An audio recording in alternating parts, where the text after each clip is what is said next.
예수님이 보이신 천국은 일종의 비밀 세력 같은 것이다. 이리떼 속의 양떼, 밭에 감추인 보화, 가장 작은 씨앗, 가라지 속에 자라는 알곡, 밀가루 반죽에 넣은 작은 누룩, 고기에 뿌린 소금, 모두가 사회 속에 들어가 역사하여 안에서 밖으로 변화시키는 운동을 암시하고 있다. 햄 한 덩어리를 보존하는데 소금이 한 삽이나 필요하지는 않다. 조금만 있으면 된다. 예수님이 남기고 가신 추종 세력은 거창한 다수가 아니다. 한 줌의 소금으로도 차차 세계 최강 제국까지 품을 수 있음을 아셨기 때문이다. 로마의 위대한 유산, 법전, 도서관, 원로원, 군대, 도로, 수로, 기념시설은 점점 망해갔지만 예수님께 작은 천국을 배운 적은 무리는 지금도 흥황하여 건재하고 있으니 얼마나 기이한 일인가. 키에르케고르는 자신을 간첩이라 말했다. 한 세계에 살되 최고의 충성은 다른 세계에 바치는 그리스도인의 행동은 과연 간첩과 같다. 우리는 외국인이요 성경의 표현으로 나그네다. 나는 전체주의 국가에 가 보고서야 그 말의 의미를 새삼 깨달았다. 오랜 세월 동유럽 반체제 인사들은 비밀리에 만났고 암호를 사용했으며 공중전화도 삼가고 지하신문에 가명으로 글을 실었다. 그러나 1970년대 중반 들어 이들은 이런 이중생활에 엄청난 손해가 따름을 깨달았다. 항상 불안하게 어깨 너머를 살피며 비밀리에 일하느라 두려움에 쫓기면서 살아가는 그것이야말로 그들의 적인 공산주의 세력이 노리던 바였다. 이들은 의식적으로 전략을 바꾸기로 했다. 어떤 대가가 따르더라도 자유인처럼 행동한다. 폴란드와 체코의 반체제 인사들은 이같이 결정했다. 밀고자가 있는 것을 알면서도 공공장소에서 모이기 시작했다. 교회 건물이 자주 사용됐다. 필요한 경우 기사에 주소와 전화번호까지 적어 실명으로 서명했고 가두에서 드러내놓고 신문을 돌렸다. 실로 그들은 자신이 지향하는 사회의 모습대로 행동하기 시작한 것이다. 언론의 자유를 원하거든 자유로이 말하라. 진리를 사랑한다면 진리를 말하라. 당국은 어떻게 대처할지를 몰랐다. 탄압할 때도 있었고 대책 없이 분통만 터뜨리며 지켜볼 때도 있었다. 이런 강공작전 덕에 반체제 인사들은 서로 그리고 서방과 연계하여 일하기가 한결 쉬워졌고 암울한 수용소 군도에 상응하는 광명한 자유의 군도가 생겨났다. 놀랍게도 우리는 이 반체제 세력이 승리하는 모습을 볼 수 있었다. 손으로 베껴 쓰는 번잡한 지하 출판물에 목소리를 담던 죄수, 시인, 신부의 초라한 신민의 나라가 난공불락의 성체 같던 나라를 무너뜨린 것이다.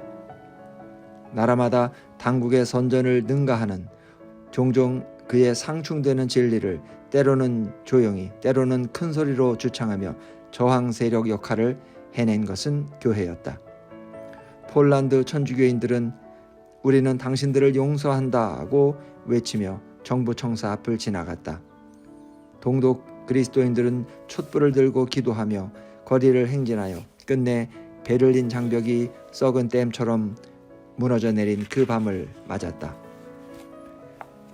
일찍이 스탈린은 폴란드 어느 마을에 공산주의의 장래를 실제로 증명해 보이고자 노와 후타, 즉 신도시를 지었다.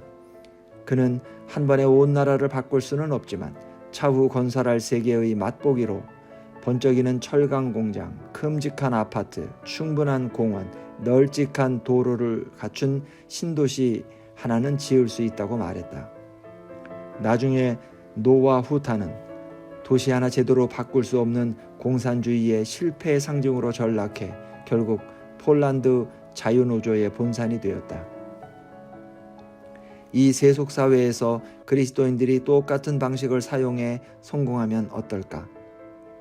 세상 속의 그리스도인은 참된 본향의 거류민이라고 본 회퍼는 말했다.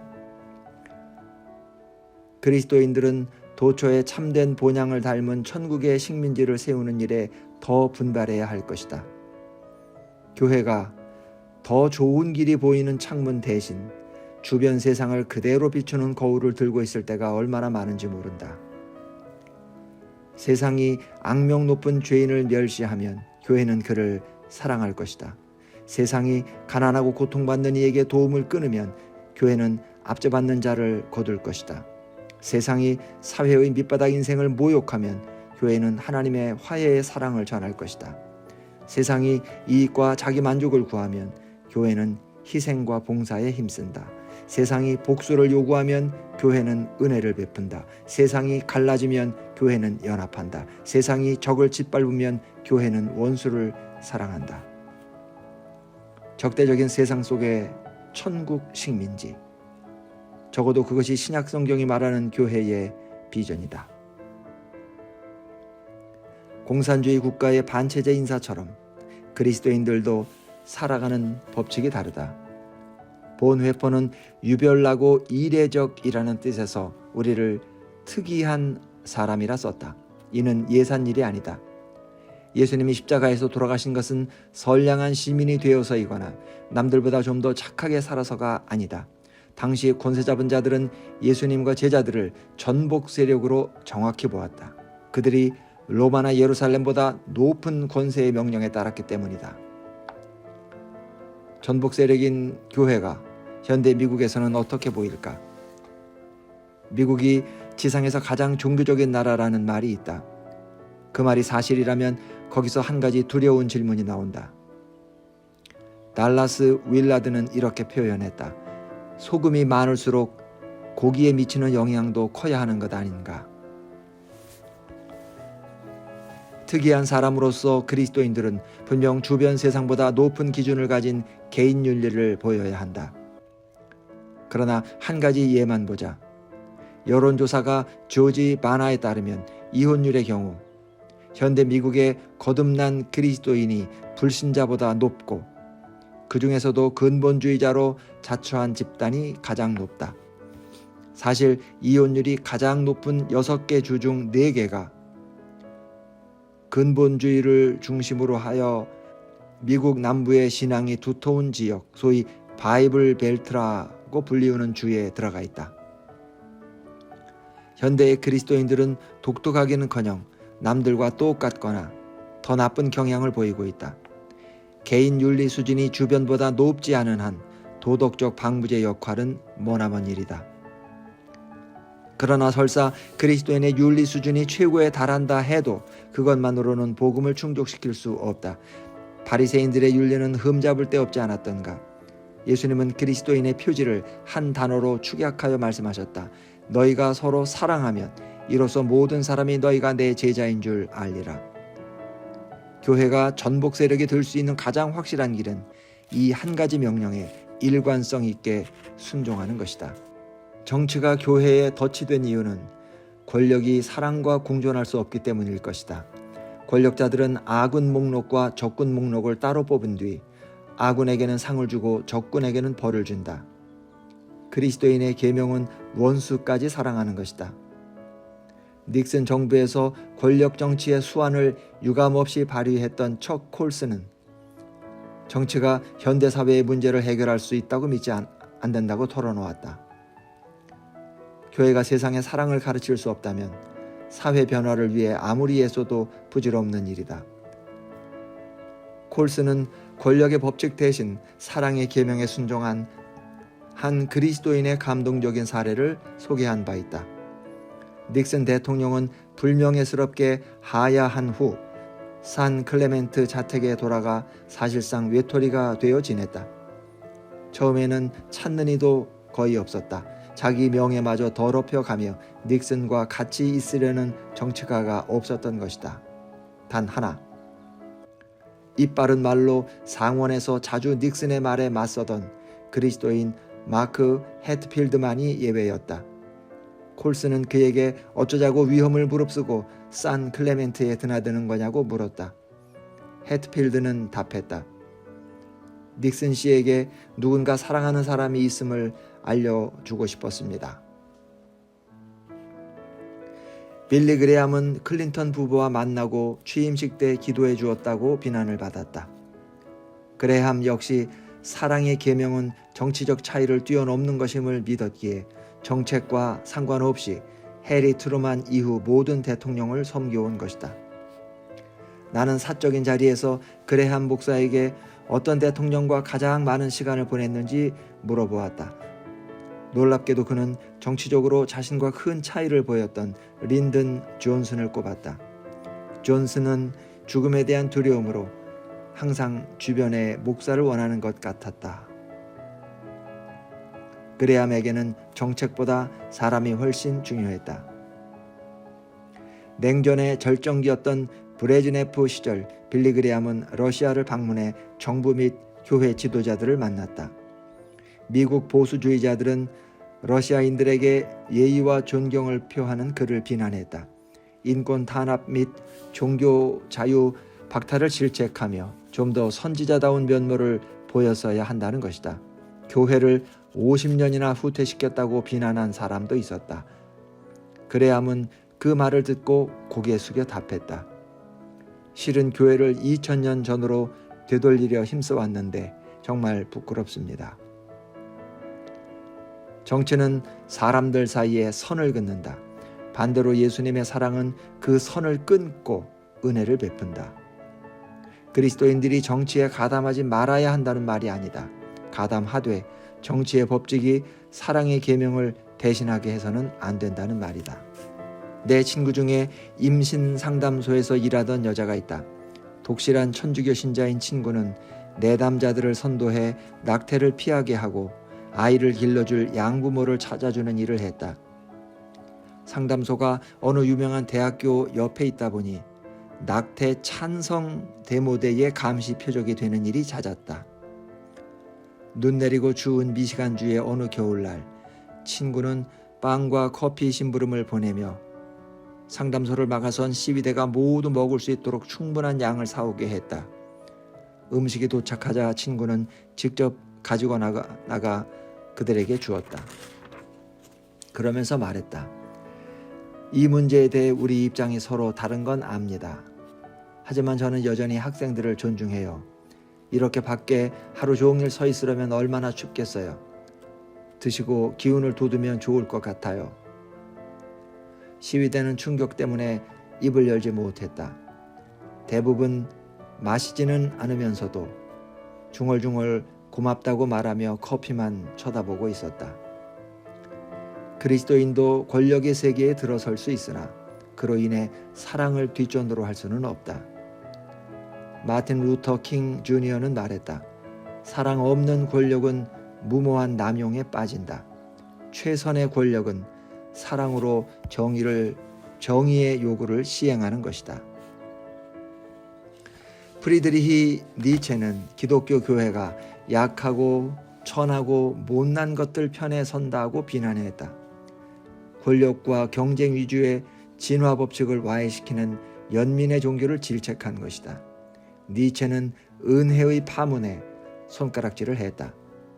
그리고 그 파문의 근원은 십자가의 하나님에 있다고 했다. 니체의 말이 맞다. 예수님의 비유를 보면 부한 자와 몸성한 자는 혼인잔치에 좀처럼 들지 못하는 듯하나 가난한 자와 약한 자는 달려들어간다. 고금을 막론하고 그리스도인들은 진화설과는 가장 거리가 먼 것을 사랑의 대상으로 택했다. 테레사 수녀의 동료 수녀들은 몇 시간 후면 죽을 비참한 노숙자들에게 사랑을 쏟는다. 라르쉬 운동 창시자 장 바니에는 집에 17명의 보조자를 고용해 정신 지체자들을 돕고 있다. 평생 말을 하거나 손을 움직일 가망이 전혀 없는 이들이다. 천주교 노동자 운동의 도로시 데이는 무료 식당이 어리석은 발상임을 인정하며 이렇게 말했다. 우리를 찾아와 길게 늘어선 가난한 사람들에게 커피값을 무시하고 용감한 낭비로 좋은 커피와 최고급 빵을 베푸는 것은 얼마나 기쁜 일인가. 그리스도인이 약한 자들을 섬기는 것은 그들이 섬김받을 자격이 있어서가 아니라 하나님이 정반대 대우를 받아 마땅한 우리에게 그 사랑을 베푸셨기 때문이다. 그리스도는 하늘에서 내려오셨으며 제자들이 명예와 권력을 꿈꿀 때마다 가장 큰 자는 곧 섬기는 자임을 일깨워 주셨다. 권력의 사다리는 위로 가지만 은혜의 사다리는 아래로 임한다. 나는 기자로 일하다 보니 은혜를 베푸는 그리스도인들의 놀라운 사례를 많이 접하는 특권을 누릴 수 있었다. 이 사람들은 정치 참여자들과 달리 신문에 나지 않는 경우가 많다. 이들은 복음의 방부제로 문화의 맛을 내며 신실히 섬기는 자들이다. 로버트 벨라는 이렇게 말했다. 정의와 자비의 세상을 비전으로 품은 소수 무리의 힘을 절대 과소평가하지 말라. 비행기 옆 좌석에 앉은 이들에게 복음주의적인 그리스도인이 어떤 사람이라 보십니까? 라고 물을 때 바로 이런 사람들이 떠올랐으면 좋겠다. 나는 아내가 호스피스 원목으로 일하고 있어 호스피스 운동을 잘 안다. 런던 세인트 크리스토퍼 호스피스에서 현대 호스피스 운동 창시자 시슬리 손더스를 만나 인터뷰한 일이 있다. 사회사업가이자 간호사였던 손더스는 죽어가는 환자들을 대하는 의료진의 모습에 기가 질렸다. 한마디로 의료진은 그들이 실패의 상징인 양 거들떠보지도 않았다. 죽어가는 이를 돌보는 일은 전통적으로 교회의 7가지 자비 사역 중 하나였기에 그리스도인인 손더스는 그런 태도에 거부감을 느꼈다. 아무도 간호사 말을 들으려 하지 않자 손더스는 사람들이 찾아와 존엄성을 유지하고 고통 없이 죽을 수 있는 곳을 세우기 위해 다시 의대에 가서 의사가 되었다.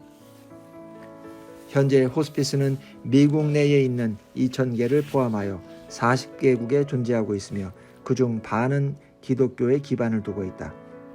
손더스는 그리스도인이야말로 죽어가는 사람들에게 신체적, 정서적, 영적 조화를 이룬 최상의 간호를 베풀 수 있다는 것을 처음부터 믿었다.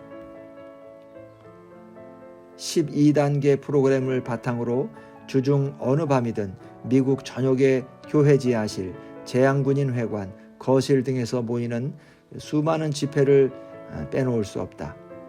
알코올 중독자 모임을 창시한 그리스도인들은 이 모임을 기독교 기관으로 국한할 것인지 기독교 원리를 따라 세우되 누구나 올 수 있게 할 것인지 선택의 기로에 서 있었다. 결국 후자를 택했고 지금은 수백만 명의 미국인이 알코올, 마약, 섹스, 음식 등에 대한 중독의 치유 방안으로 이 프로그램을 찾고 있다.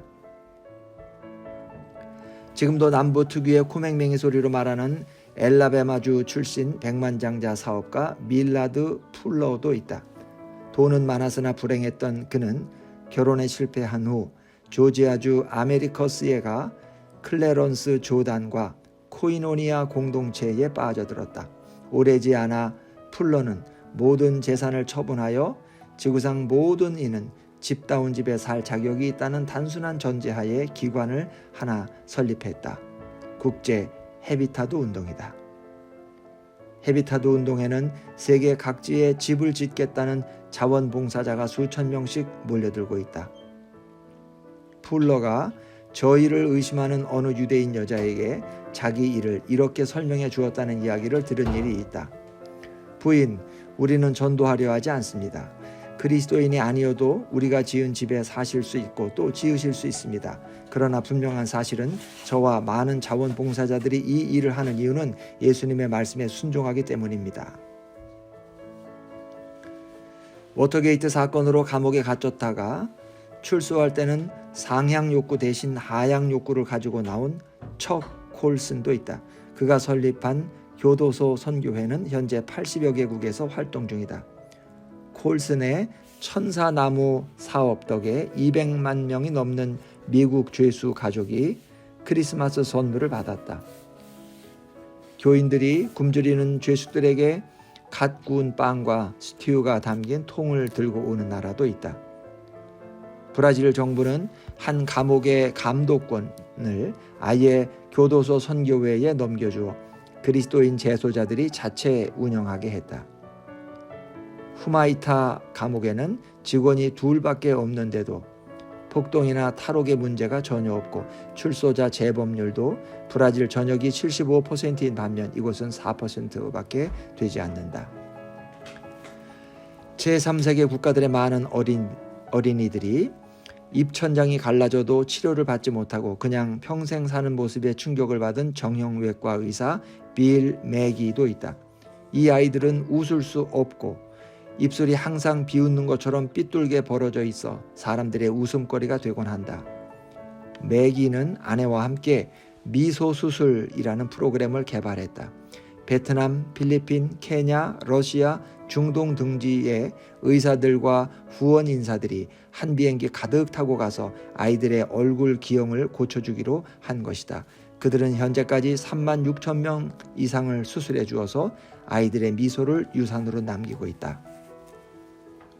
인도에서 알고 지내던 의료 선교사들, 특히 나병 환자들을 섬긴 이들도 생각난다.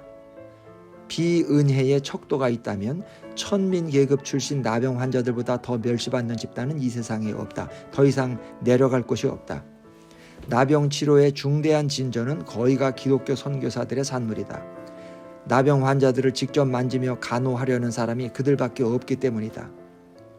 현재 나병이 약물로 완전히 통제가 가능하고 전염성도 최소에 그치게 된 것은 이런 신실한 종들의 사역에 힘입은 바 크다. 루소는 교회가 풀 수 없는 충성의 딜레마를 안고 있다고 했다. 주된 관심이 내세에 있는 그리스도인들이 어떻게 훌륭한 이 세상 시민이 될 수 있는가? 앞에 열거한 사람들을 비롯하여 무수히 많은 사람들이 루소의 말을 무색하게 하고 있다. 루소의 말처럼 내세를 가장 강하게 의식하고 산 사람들이 이 세상에서도 가장 훌륭한 그리스도인이 되어왔다.